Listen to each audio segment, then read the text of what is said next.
Hello बच्चों, क्या हाल चाल है? मैं आप लोगों के ठीक हैं? यार मुझसे भी पूछ लिया करें। पिछले 5 दिनों से तबीयत ख़राब है मेरी। किसी बच्चे ने नहीं पूछा कि सर वीडियो क्यों नहीं अपलोड कर रहे, लेक्चर क्यों नहीं दे रहे। किसी एक बच्चे का भी कमेंट नहीं आया। पता नहीं यार कैसे आप लोग हो हैं। हाल चाल तक नहीं पूछते अपने टीचर्स का। कितना फ्रेंडली पढ़ाता हूँ मैं आप लोगों को। तो बच्चों, कोई बात नहीं यार। 1.2 स्टार्ट कर रखी थी। आज लास्ट क्वेश्चन है हमारा। तबीयत ख़राब थी हमारी, तो मैं वैसे 10th चैप्टर पढ़ा रहा था आपको। अभी मैंने सोचा कि यार एक जो है छोटा सा लेक्चर ही अपलोड कर दिया जाए। तबीयत बिल्कुल जब ठीक हो जाएगी तो क्योंकि 10.4 है वो कंप्लीट ही मैं पढ़ाऊँगा आपको एक ही लेक्चर के अंदर। तो वो काफ़ी लेंथी लेक्चर होगा। तो मैंने कहा एक लेक्चर छोटा सा बना लिया जाए, 10-15 मिनट का। बच्चे भी ताकि मसरूफ़ रहें, उनकी भी पढ़ाई का हर्ज ना हो। तो स्टार्ट करते हैं बच्चों, टाइम वेस्ट नहीं करते। देखें क्या कह रहा है वो कह रहा है इफ़ अगर z1 इस चीज़ के बराबर हो 4 + 5 अयोटा के, और z2 इस चीज़ के बराबर हो α-2 अयोटा के।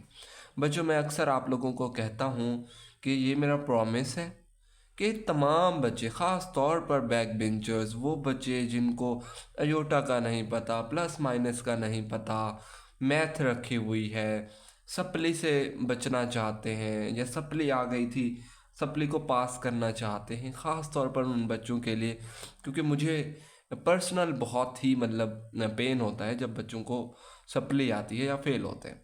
तो अपने दोस्तों को लाजमी बच्चों शेयर कीजिएगा ताकि वो भी पास आउट हो सके और 12th क्लास में जा सके। क्या कह रहा था मैं ये कह रहा था, अगर z1 की ये वाली वैल्यू है, z2 की ये वाली वैल्यू हो, α-2 अयोटा, तो अल्फ़ा की वैल्यू फाइंड करनी है आपने, ठीक है। और आगे क्या कह रहा है, z1 और z2 को मल्टीप्लाई करें तो 20 आंसर आता है रियल नंबर का। आर ई यहाँ लिखा हुआ होगा, लिख लेते हैं, कोई बात नहीं। R E for real number, ठीक है। तो बस z1 और z2 को आपने मल्टीप्लाई करना है और फिर कंपेयर कर लेना है, तो आपके पास आंसर आ जाएगा। निकालते हैं जी। यहाँ लिखते हैं z1 और z2, हम इन दोनों को मल्टीप्लाई कर रहे हैं। मल्टीप्लाई कैसे करेंगे बच्चों? पहले z1 की वैल्यू लिख लेते हैं, 4 + 5 अयोटा, ब्रैकेट लगा ली, और उसकी है α-2 अयोटा। सिंपल सा काम था बच्चों, ठीक है। स्टेप्स याद रखने हैं और लेक्चर कंप्लीट होने के बाद आपने ये खुद प्रैक्टिस करने होते हैं, ठीक है। कोई मसला नहीं है, कोई परेशानी नहीं है। सर इकराम अवेलेबल है, किसी तरीके का भी कोई सवाल होता है, कोई क्वेश्चन होता है तो कमेंट बॉक्स में लाजमी पूछा करें। फिज़िक्स के लिहाज से हो, पेपर पैटर्न के लिहाज से हो, बोर्ड के पेपर कब होंगे, कैसे होंगे, क्या स्कीम होगी, तो वो तमाम, this is a your classroom बच्चों, ये क्लासरूम है आप लोगों की, ठीक है। आप यहाँ पर किसी भी तरह का आप कोई भी सवाल कर सकते हैं। तो अच्छा यार, ये ना मैं लास्ट में चीज़ें कहा करूँगा।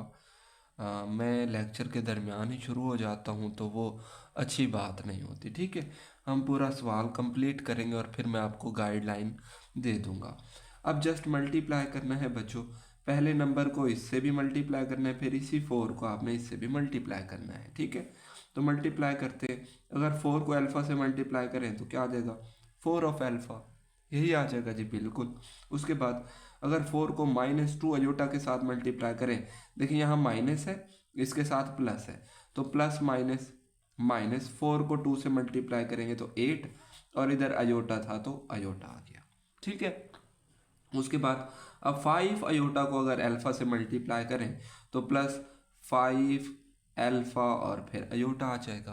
देखे ना, यहाँ पर अल्फ़ा है तो इसके साथ सिर्फ अल्फ़ा ऐड हो जाएगा, मतलब मल्टीप्लाई में आ जाएगा। ये प्लस और ये माइनस माइनस हो जाएंगे। 2 को 5 से मल्टीप्लाई करेंगे तो 10 हो जाएगा। यहाँ पर भी अयोटा, यहाँ पर भी अयोटा मल्टीप्लाई हो रहे हैं, तो अयोटा का क्या हो जाएगा, स्क्वायर, ठीक है। जब भी कोई नंबर उसी के साथ मल्टीप्लाई हो जाता है तो उसका स्क्वायर बन जाता है। मतलब अगर मैं 4 × 4 करूँ तो इसका मतलब है 4 का स्क्वायर, ठीक है। अगर मैं कहूँ a × a तो a का स्क्वायर, ठीक है। अब आगे चलते हैं, सॉल्व करते हैं जी। ये हमारे पास 4 of alpha minus 8 iota plus 5 alpha iota minus 10। अब अयोटा स्क्वायर की जो वैल्यू होती है वो होती है -1। क्या होती है बच्चों? -1। तो हमने अयोटा स्क्वायर की जगह -1 पुट कर दिया। अब ये माइनस और ये माइनस मल्टीप्लाई हो रहे हैं तो +10 हो जाएगा। तो हम लिखते हैं 4 of alpha minus 8 of iota plus 5 of alpha और साथ अयोटा प्लस क्या हो जाएगा 10। ठीक है, अब आगे क्या करेंगे बच्चों? आगे अब देखें, इनमें दो वैल्यू ऐसी हैं जिनके साथ अयोटा नहीं है और दो ऐसी हैं जिनके साथ अयोटा है। तो अयोटा वाले को अयोटा वाले के साथ लिख देंगे और बगैर अयोटा वाले को बगैर अयोटा वाले के साथ। तो हमारे पास आएगा 4 ऑफ अल्फा प्लस 10, ये हो गया। और इसको हम लिख लेते हैं बाद में -8 अयोटा प्लस 5 अल्फा और फिर अयोटा। अब इंटरेस्टिंग बात क्या है, मज़ेदार बात जो है वो ये है कि गौर से देखना है। आपको जो गिवन दी है उसने कहा है अयोटा Z1 और Z2 को मल्टीप्लाई करें तो आंसर क्या आता है? 20 आता है। ठीक है, तो ये रियल नंबर कह रहा है, इसका जो रियल नंबर है वो 20 के बराबर होगा। रियल नंबर मतलब जिसके साथ अयोटा नहीं है। यहाँ पर देखें तो इसके साथ, इन दो वैल्यू के साथ अयोटा नहीं है, तो ये दो वैल्यूज किसके बराबर होंगी? 20 के बराबर।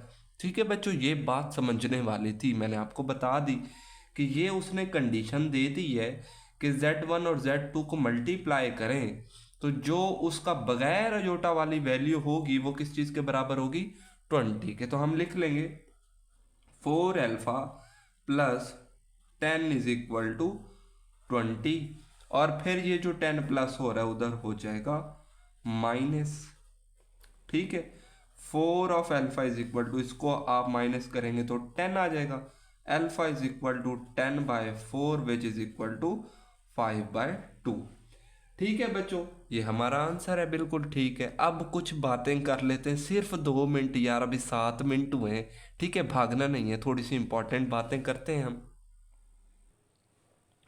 सबसे पहली बात तो ये है यार, मुझसे आज बोला नहीं जा रहा, मेरी तबीयत ख़राब थी। हाँ जी, इम्पोर्टेंट बात ये है कि आपको इसी चैनल पर बच्चों हर तरह की गाइडलाइन मिल रही होगी। कंप्यूटर के लेक्चर लेने हैं आपने, फर्स्ट ईयर के हों, सेकंड ईयर के हों, 9 के हो, 10 के हों, आपके फ्रेंड हों, सिस्टर हों, या छोटा भाई हो 10 में पढ़ रहा हो, 9 में पढ़ रहा हो, तमाम लेक्चर अवेलेबल हैं, आप उनको बता सकते हैं। और इससे भी ज़्यादा इम्पॉर्टेंट बात है ये है कि स्किल बेस्ड लर्निंग भी मैंने आपको यहाँ पर स्टार्ट करवा दी है। किस तरह की? ग्राफिक डिज़ाइनिंग हो गई, वीडियो एडिटिंग हो गई, शॉपिफाई स्टोर डिज़ाइनिंग, या और तरह की कोई भी आप कहते हैं कि हमें वो स्किल स्टार्ट करवाई जाए तो कमेंट बॉक्स में लाजमी कमेंट करना है। ठीक है, रियल चेंज लाना चाहते हैं हम अपने एजुकेशनल सिस्टम में, तो जाहिर सी बात है उसका आपको भी हिस्सा बनना पड़ेगा। ठीक है बच्चों, अब मिलेंगे हम नेक्स्ट लेक्चर के अंदर, मेरी तबीयत इंशाल्लाह ठीक हो जाएगी।